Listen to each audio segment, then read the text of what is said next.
Hello, Matt. Dwayne. Well, thanks.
Good afternoon. I'd like to call the meeting of the Board of Public Utilities for the City of Santa Rosa to order. If we may have a roll call, please. Board Member Wright? Here. Board Member Mullen? Here. Board Member DeWitt? Present. Board Member Bartholow is absent. Board Member Badenfort is absent. Vice Chair Arnone? Here. And Chair Galvin? Here. Let the record reflect that all board members are present with the exception of Board Members Bartholow and Badenfort. Thank you. Any statements of abstention by board members? Hearing none. We have no study session. We have minutes for the November 20th, 2025 meeting. Are there any questions or changes on those minutes? Hearing none, we'll open it up for public comment on the approval of the minutes. If you wish to make a public comment, please move to the podium. Seeing no one rise, the minutes will be approved and entered. We have two staff briefings today. Acting Director Harvey. Thank you, Chair Galvin. Introducing item 6.1. It's our staff briefing on the Llano Trunk Rehabilitation Phase 1 project. And we have Rochelle Maeda, supervising engineer, presenting.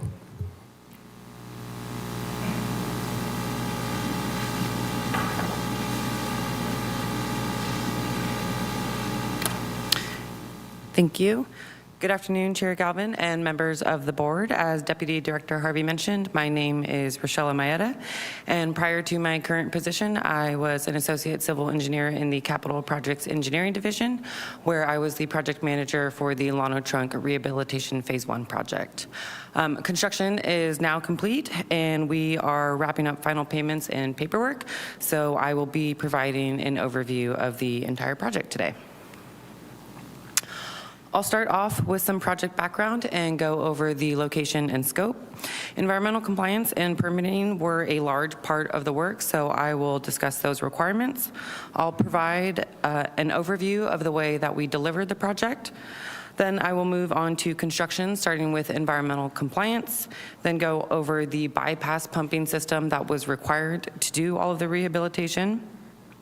I'll go over the method of rehab, which was cured in place pipelining. I'll discuss the project cost and end with a few lessons learned.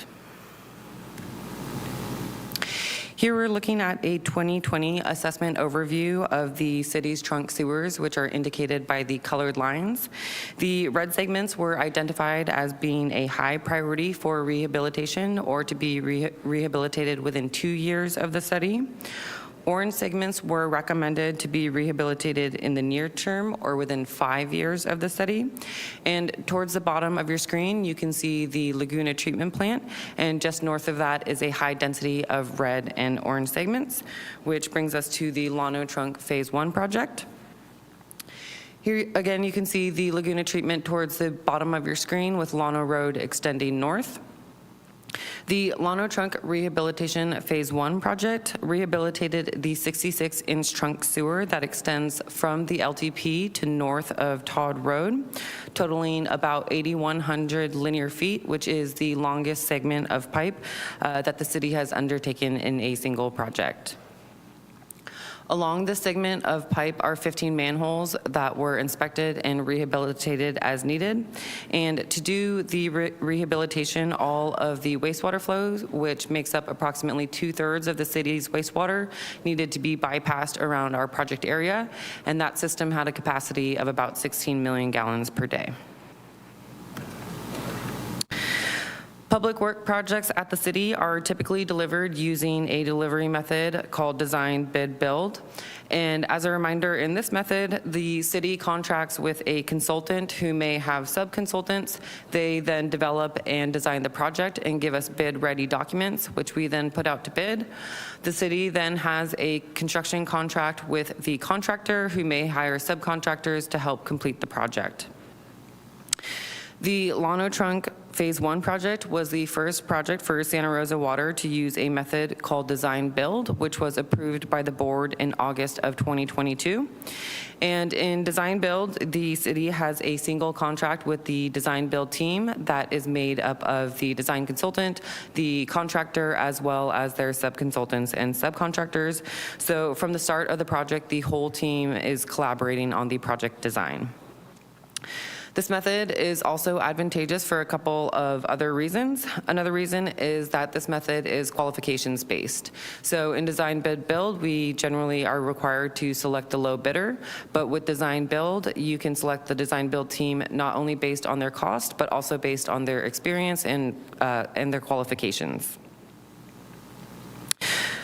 For this project, as I mentioned, there were significant environmental compliance and permitting requirements, and a key component of determining those requirements is how the construction is actually set up, and specifically the project footprint. So we knew that it would be useful to have the contractor's input from early on. To comply with the California Environmental Quality Act, an initial study mitigated negative declaration was completed, which was adopted by the board in April of this year. This included 2 years of rare plant surveys, wetland delineations, and then also consultation with the Federated Indians of Great and Rancheria. We secured 2 permits through the California Department of Fish and Wildlife, 1 through the Regional Water Quality Control Board, 2 permits through the County of Sonoma, and also consulted with the Army Corps of Engineers. For one of those California Department of Fish and Wildlife permits, we were required to purchase mitigation credits since we are located in an area that is a habitat for California tiger salamander, which is a state and federally protected species. Also, since we are in their habitat, we were constricted to a work window of June 15th to October 15th, so the majority of construction needed to be completed in that 4-month work window. We also needed to secure a couple of temporary construction easements from private property owners in the project area. Moving on to what environmental compliance and permitting requirements look like during construction. On the left, you can see the work area surrounded by orange fencing, which is wildlife exclusion fencing to make sure that California tiger salamanders cannot enter our work area. It's difficult to see on the left photo, but in the center photo, there is an escape tunnel for California tiger salamander in the event that they actually do get into the work area. On the right, you can see an I-beam being offloaded from a truck, and that was because we were unable to avoid completely some of the wetlands in the area, so we needed to install I-beam bridges to protect them.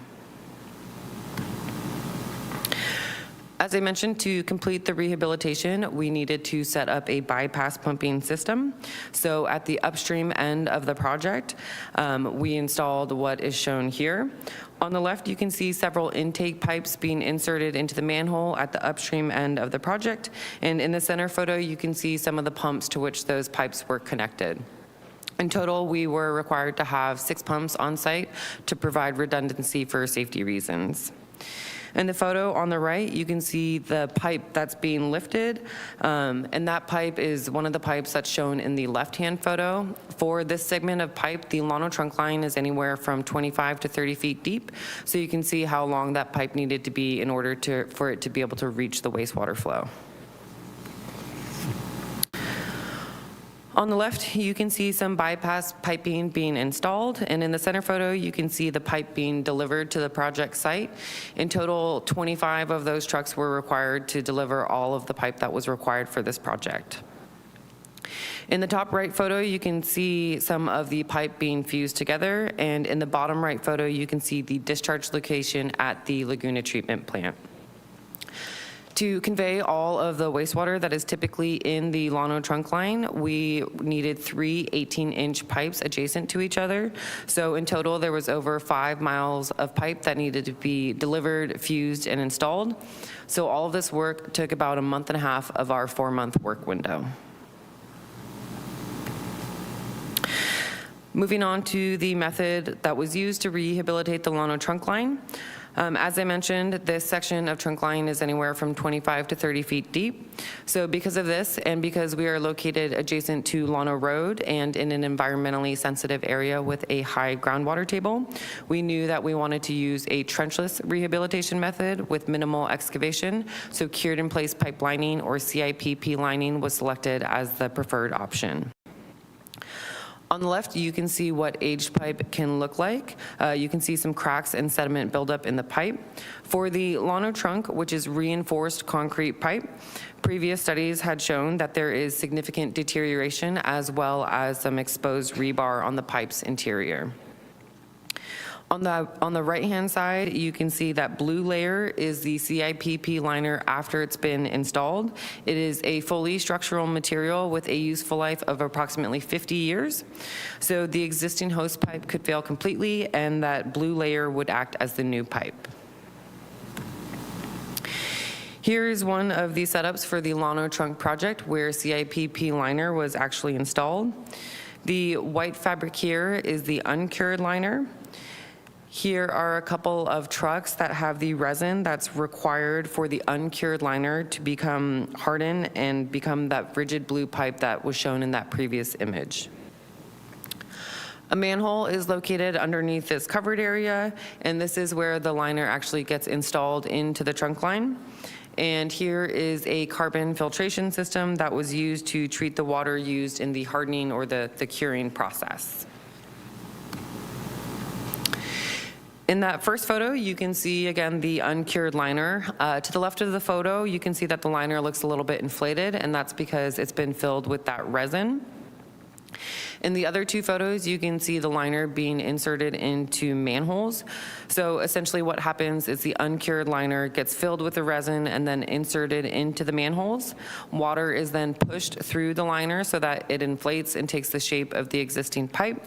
And then once in place, hot water is circulated through the liner, which activates the resin and causing the uncured liner to harden and form a completely rigid pipe inside the existing pipe. Here we're looking at what was the projected total cost towards the beginning of construction. A little over $400,000 for city staff time for planning, design, and environmental compliance. About $1.4 million for design and environmental services for the design build contract, which was approved by the board in February of 2024. About $1 million for the California Tiger Salamander mitigation credits, which was approved by the board in April of this year. $14.7 million for construction, and we used our standard 15% construction contingency, both of which were also approved by the board in April of this year. Since we only received one construction cost estimate, rather than receiving multiple bids, had we done design bid build, we did have a third party do a peer review of the construction cost estimate, which cost $20,000. Engineering services during construction came out to about $711,000, and the construction management and inspection came out to just under $630,000, both of which were also approved by the board in April of this year. And then city staff time for construction management and inspection came out to about $118,000. So at the beginning of construction, our total estimate was around $21 million. As I mentioned, we are still completing our final payments and invoices, but we will not use all of the design and environmental contract, all of the construction contract, or all of the construction contingency. So we do expect that the final project cost will be closer to $18.5 million. This was a very large project for the city with many environmental components. There were times when we were not sure if we would make construction this year or if construction could even be completed within our work window. But overall, we found that design build proved to be successful for this project since the project was completed on schedule and under budget. However, the success was heavily dependent on the design build team that we selected. We were very fortunate to have a team of people that were very collaborative and communicative throughout the project. We found that design build can be advantageous for the project schedule. As I mentioned, we needed to start construction by June 15th. We did not receive our last permit until June 10th. So if we had gone with design bid build, we likely would not have released this project to go out to bid without having all of the permits in hand, which means that we likely would not have made construction this year. We found it very advantageous to have the contractor on board at the beginning of the project. They were heavily involved in the design as well as the permit application project or documents. We do think that it would have been more helpful to have their bypass pumping subcontractor on board early on, because we did need to make some changes to our project area during construction to accommodate them.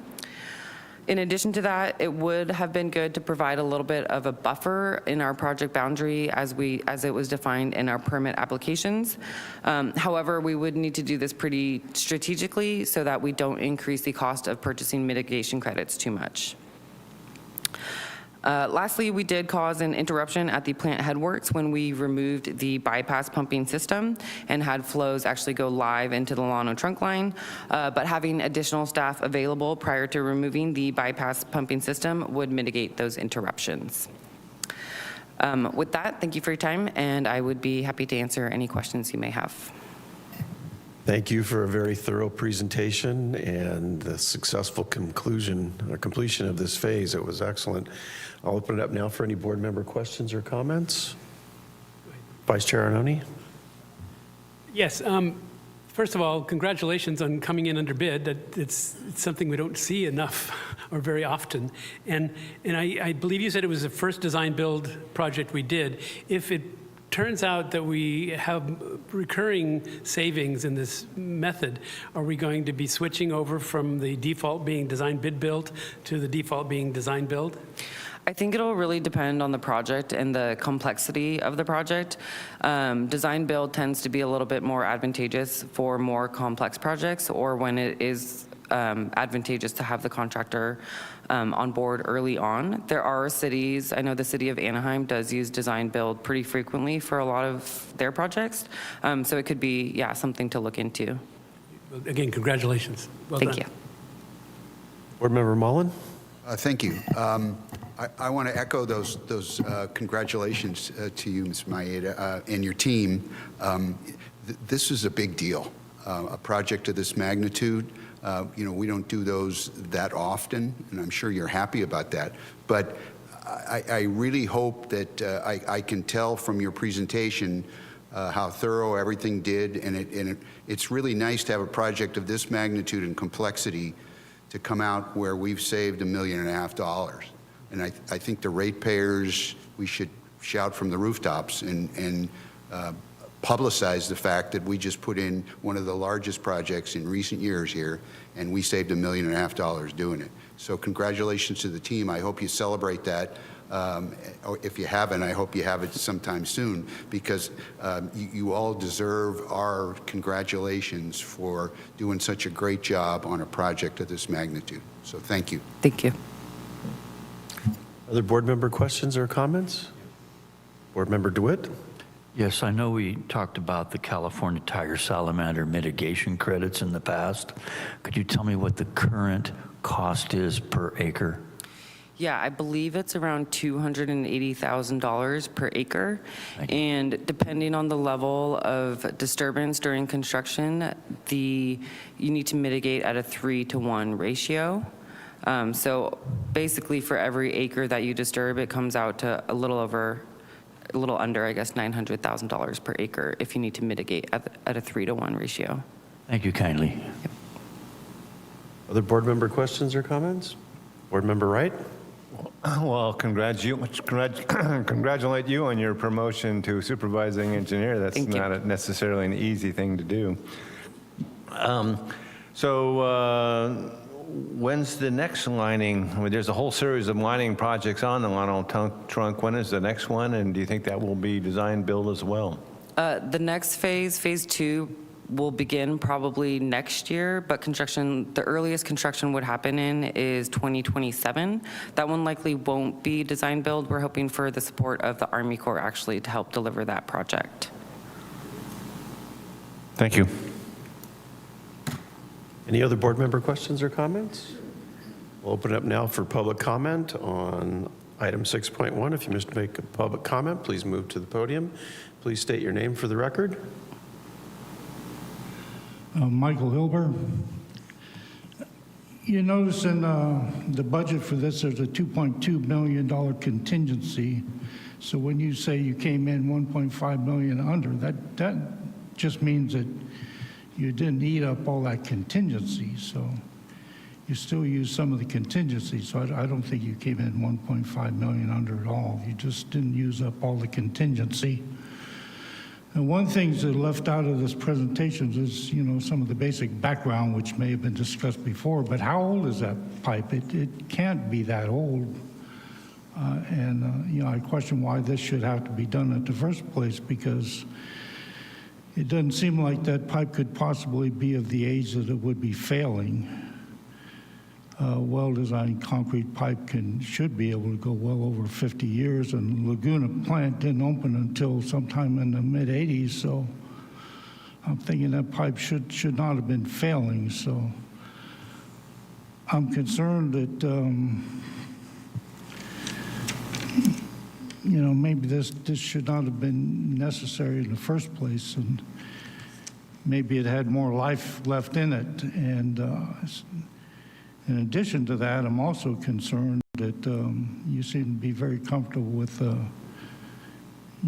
doing away with the bidding process, and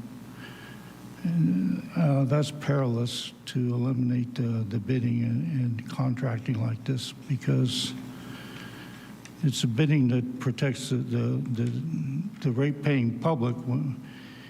When you move away from bidding, you know, it's open season on inflated construction costs, and the public's being put at risk. You know, our sewer rates, they're plenty high already, and they've been outpacing inflation. So I'm not comfortable about how the decision was made to go forward with this, and I'm not necessarily thrilled about, you know, the total cost of it either. Thank you for your comments. Ms. Maeda, do you want to respond? Sure. I will say, yeah, the Llano trunk line for this section of the pipe, I believe, was installed in the 60s, so it has reached the end of its useful life. The 2020 assessment that was completed did show that there was structural deterioration on this section of pipe as well as sections upstream of the pipe. As far as bidding goes, there is still a bidding process and a selection process that a rigorous process that we need to go through to select a design build team. It just means that cost is not the sole criteria for how we select our team. It is certainly something we consider, but we also want to be able to consider their experience and qualifications. Thank you. Appreciate the response. Board Member Wright? Yeah, I'd just like to point out that failure is just not an option for this pipe. This pipe is 30 feet under the ground, and when it fails, it'll collapse and not allow any wastewater to travel through it. And that is 16 million gallons a day. And it's quite difficult to get out there, and it typically happens in a storm for some reason, to dig 30 feet in the ground and make a repair with 16 million gallons a day flowing through the pipe. So it is critical that we reinforce these pipes before failure. Thank you. Thank you for your comments. That will conclude item 6.1. Thank you again for the presentation, and congratulations again on the project. We'll move now to item 6.2. Acting Director Harvey. Yes, thanks, Chair Galvin. Item 6.2 is our water and recycled water supply update, and we will have Lisa Cuellar, Sustainability Coordinator, and Andrew Romero, our Wastewater Reclamation Superintendent, presenting.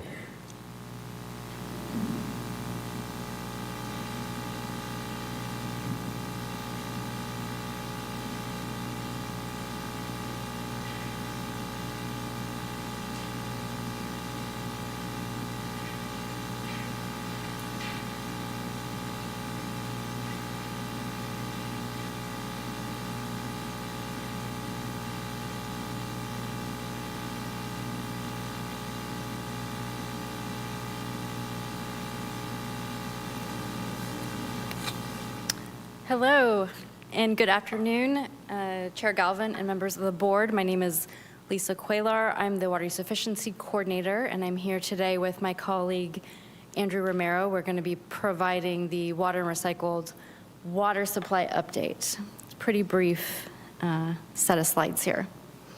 So we'll move right into storage, starting with Lake Pillsbury. The current supply levels in Lake Pillsbury are around 29,000 acre feet. Note that PG&E continues operating under a FERC-issued operations variance, and that allows them to reduce diversions to the upper Russian River to critical minimums of 20 cubic feet per second. That variance is subject to end when the Lake Pillsbury storage exceeds 36,000 acre feet. And for reference, we're looking at the black line on the chart, if that helps. There's a lot of lines on there. And now moving to Lake Mendocino. Lake Mendocino storage is around 53,000 acre feet, or about 67% of allowable storage for this time of year. That's very normal, very typical. And then lastly, looking at Lake Sonoma storage, we are at about 221,000 acre feet. which constitutes 87% of the allowable storage for this time of year. This is higher than normal, and as such, because there was a lot of carryover storage from the previous water year, the storage is being reduced by about 1,000 acre-feet per week.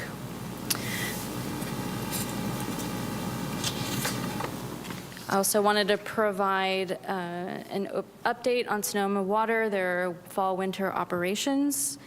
So Sonoma Water's temporary urgency change order, which dates back to this past summer, expires on the 23rd of this month. The expectation is that a temporary petition that was submitted by Sonoma Water to the State Water Resources Control Board will be processed before then. And that petition seeks relief from their in-stream flow requirements under their water rights, where their water year classification, that gets prescribed from the cumulative inflow of water into Lake Pillsbury on the Eel River.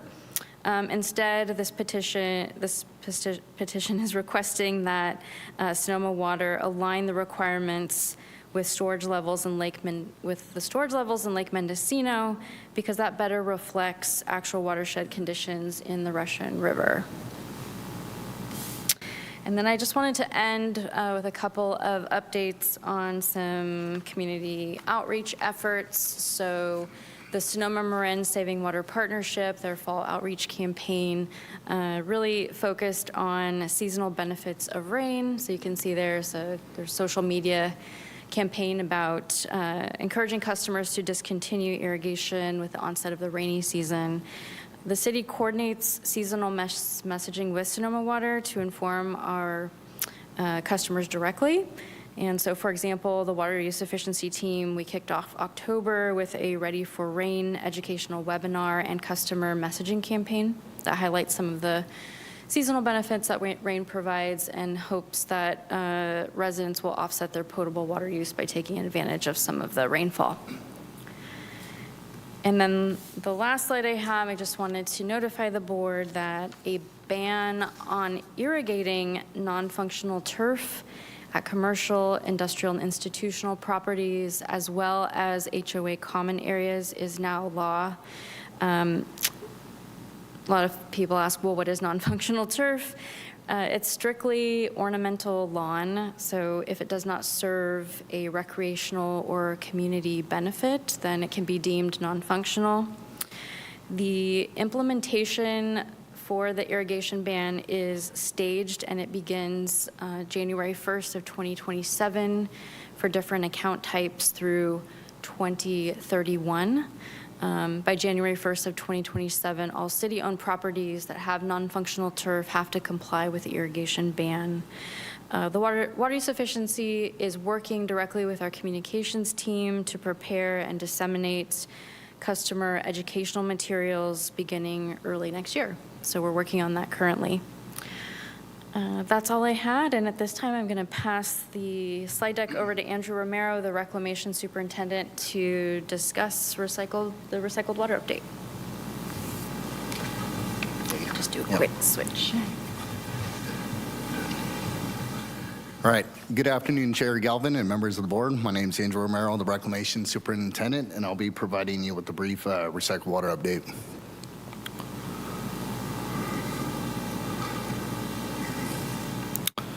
All right, this is a recent snapshot of our recycled water storage curve. We are currently at 305 million gallons in storage, which is a little below average levels for this time of year. However, staff is considering reducing geysers flows until more wet weather arrives. In addition, staff will continue to be prepared to discharge if needed. Currently, we are pumping 18 million gallons a day to Calpine to manage our storage levels, and we still expect to deliver up to 117% of the geysers contract, which 90% is the requirement. And that concludes the recycled water portion of this update. It's a record. I'll open it up now for any board member questions or comments. Board Member Mullen. Question, I've asked this question before, but I'll ask it again. We're you talked about going forward and preparing for the new water year that we're about to enter into. Are there any planned meetings or formal get-togethers with other water agencies to talk about collaboration, whether through the WAC, TAC forces, or directly with staff people? Are there any plans to have those discussions over the winter? Because you're starting to, after the first of the year, you'll be working on your new budget and so forth and so on. So I'm just curious if there's any plan to do that. Sure. On both sides. Sure, I'll take that question. So I can only speak from the water use efficiency side of things and managing demand on the customer side. If I could have Peter Martin, our Deputy Director, who I'm filling in for today, provide additional details if you'd like. But as far as coordinating regionally, we do have quarterly meetings with the Sonoma Marin Saving Water Partnership. That's a peer-to-peer exchange where we discuss program successes across the region related to conservation and efficiency. We also have, the city is a member of the California Water Efficiency Partnership. They're a nonprofit based in Sacramento. Their membership is comprised of water suppliers across the state of California. I'll be attending their quarterly plenary in this month. We're already in December, where there will also be state regulators present. A lot of the discussion is around compliance with the new Making Conservation a California Way of Life regulation. So there's a lot of provisions in that regulation that impact demand and customer efficiency, a lot of new reporting requirements. So we do, at that forum, I do collaborate and discuss with other providers across the entire state of California. So a lot of idea sharing there. A lot of that information gets brought back to the city. We use it to reevaluate at times our efficiency programs and look for opportunities to either enhance or offer maybe pilot programs to help further improve customer efficiencies across our service area. So hopefully that answered your question. Yes, thank you for that. The question I'm raising is the program review is always great. It's a very robust program, and I congratulate you for that. It's just that I don't see an element in there about collaboration, and I think that's an opportunity that we should at least talk about with the other purveyors, because they're all doing the same thing. And if we can save some potable water, we're also saving perhaps flows into the sewer, which so it provides a double benefit if we can collaborate, whether it's storage or extension of recycled water opportunities, anything like that. I think we should, it's in our interest to do that. So. I appreciate the comment and noted, and I will also take that note back to our Deputy Director. I want to comment on the recycled water side. We do collaborate with the town of Windsor. We have an agreement with Windsor and Sonoma Water to transfer water and utilize unused storage capacity with them. So we do that frequently, but typically what the challenge is when we're full, they're full. So it makes it difficult to be able to transfer and utilize unused storage capacity because both of our systems are kind of work in tandem. They're usually very similar. If we're low, they're low. They don't have the water. So that's the collaboration we do is with the town of Windsor and Sonoma Water, and we talk to them pretty frequently. So. Board Member DeWitt? I also am supportive of the collaborative approach, and I thank you for doing what you do. Please look for more. Board Member Wright? Yeah, thank you for the presentation. So is the AB 1522 a funded mandate from our point of view? Does our staff going to get paid to go out and do all this extra work? So how's that going to work? Yeah, that's a great question. It's not a funded mandate. The state is the enforcement authority, so the state, Water Resources Control Board. Any account that has to comply with the regulation has to self-certify to this state. And so we are not a part of that review or approval of compliance. But as you know, we will take the law seriously, and if we see egregious waste happening at a site that appears to not be in compliance with the law, we will work directly with the account, encourage them to take advantage of some of our rebate and incentive programs. We can offset the cost of landscape transformation through our commercial rebate programs. We are obligated to inform customers who will be subject to the law. We need to inform them that this is coming. So we have a plan. We're working on a plan currently to roll that out next year.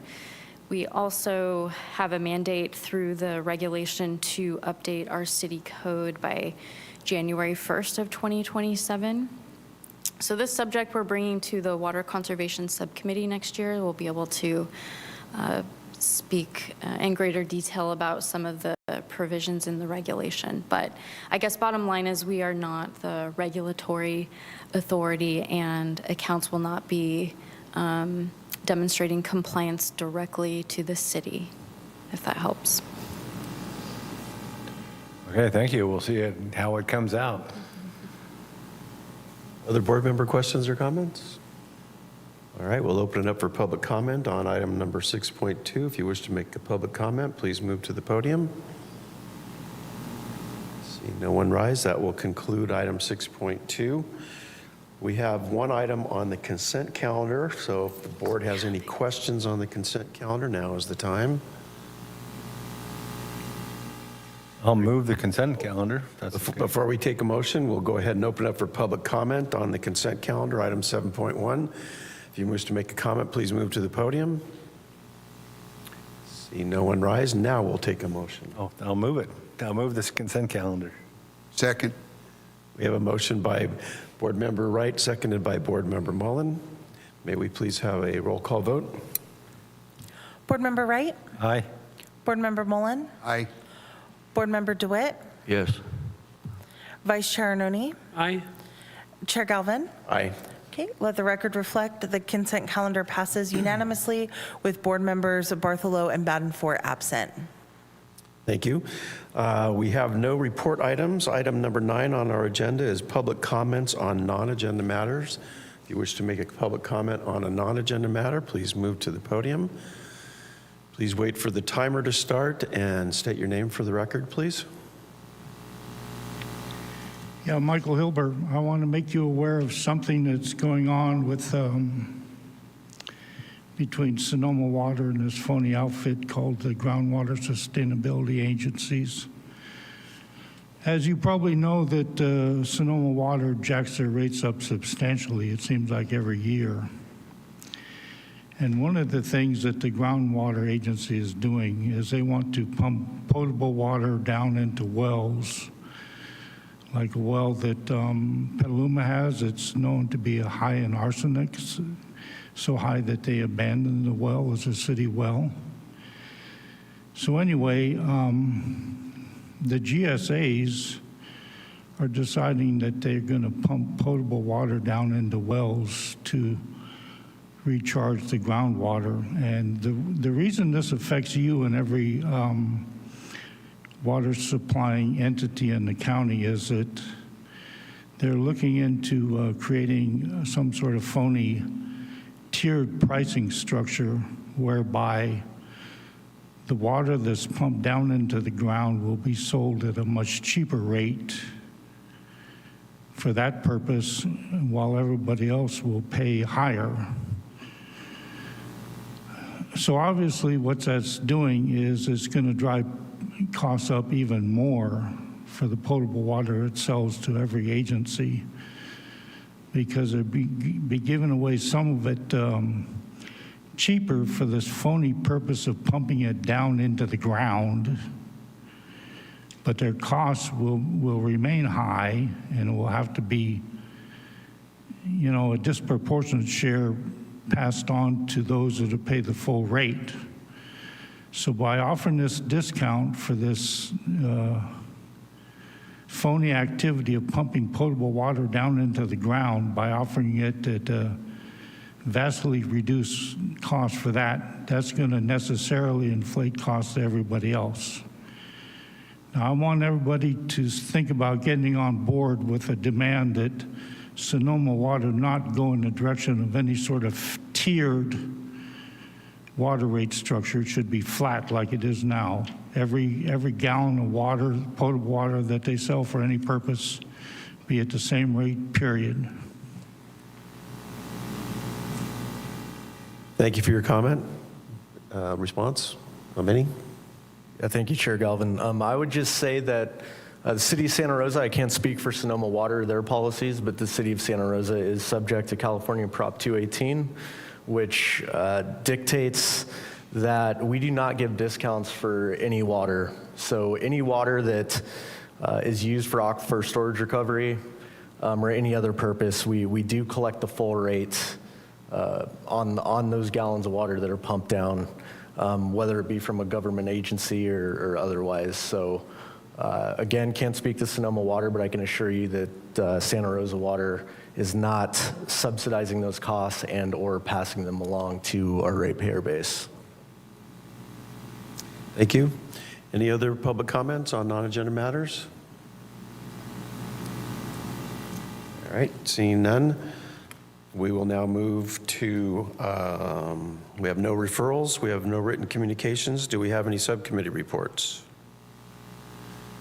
Nope. Any board member reports? Board Member DeWitt? Yes, I'd like to publicly thank the stormwater team for the city. They were in the Roseland Creek riparian corridor yesterday. I don't know if Santa Rosa Water was specifically in there, but I believe because the stormwater folks were out there, the Creek's riparian stewardship folks were out there, that they should get some public recognition for that extra work. That's hard stuff they were doing. There's a lot of debris that gets left behind by transient vagrants. So let's give them a good word. Creek stewardship, yes. Thank you. Board Member Mullen? Yes, just a comment and acknowledgement. I'd like to acknowledge the students from Pioneer High School that are here today observing the meeting. It's nice to see young people here observing local government and how it functions. So welcome, and I hope you come back again.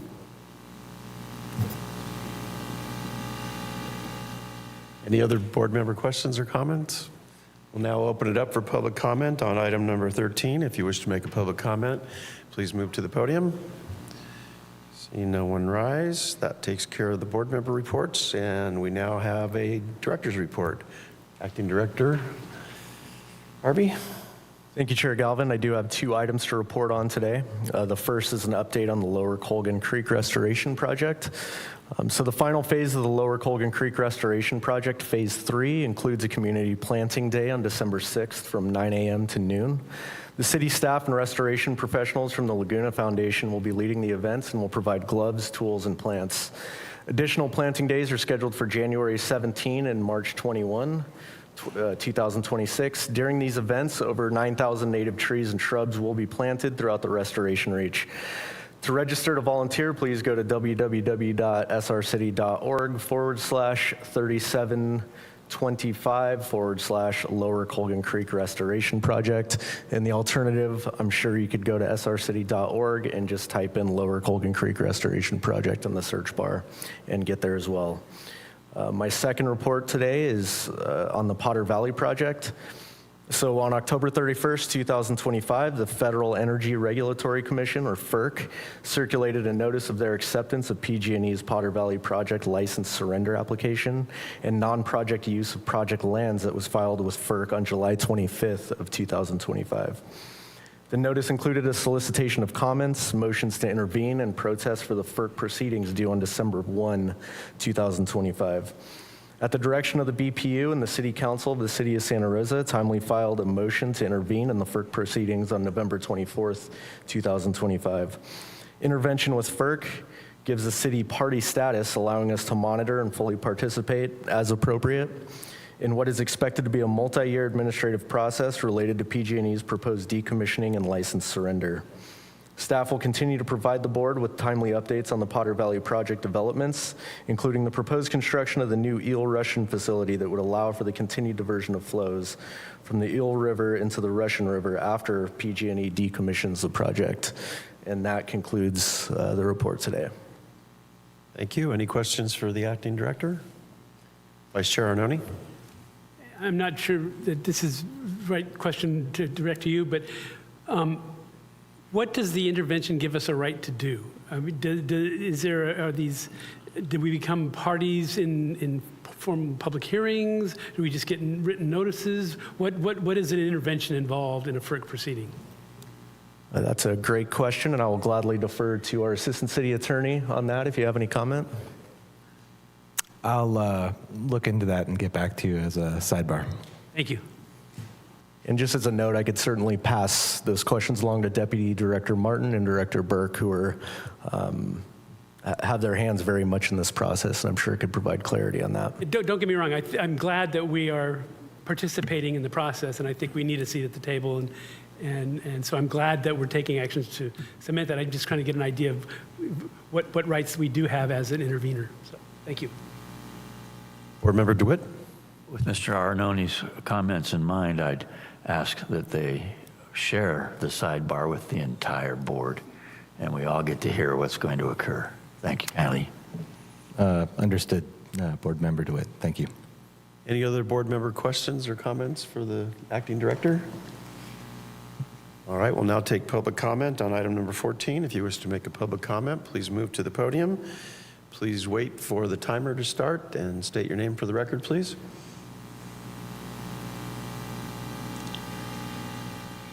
Michael Hilber again. On the subject of the Potter Valley project, it's no question it's going to be decommissioned and the dams removed. And the new diversion facility will go into place. The thing that people need to understand about that is some continued diversions will be allowed only during the wet months. So sometime in late spring, diversions will be banned until the rainy season starts again. So there's a good number of months there, at least 5 months, where you can expect to get no diversions whatsoever. Now, I spoke to the guy at Sonoma Water who's in charge of that, basically, and he said that the plan is that I asked him, what happens if you have 2 successive severe drought years? Will Lake Mendocino run dry? And he said, well, no, the plan is that this new diversion facility will be used to top up Lake Mendocino so it'll be absolutely full at the end of the rainy season. No matter how severe the drought, he expects Lake Mendocino will be completely filled at the end, when diversion will be discontinued for the year, sometime in probably May. So,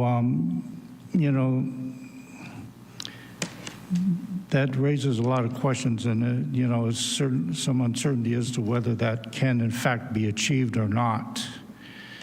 Because in a drought year, we can have a pretty bad situation where you might not have Lake Mendocino full and diversions prohibited throughout the summer. So, it's not as simple as people like to think it is, I don't believe. Thank you for your comments. I believe that takes care of our agenda for today, so we are adjourned. And in the event we don't meet on the 18th, which we're still discussing, I wish all of you a Merry Christmas, and we'll see you at our next meeting. Thank you.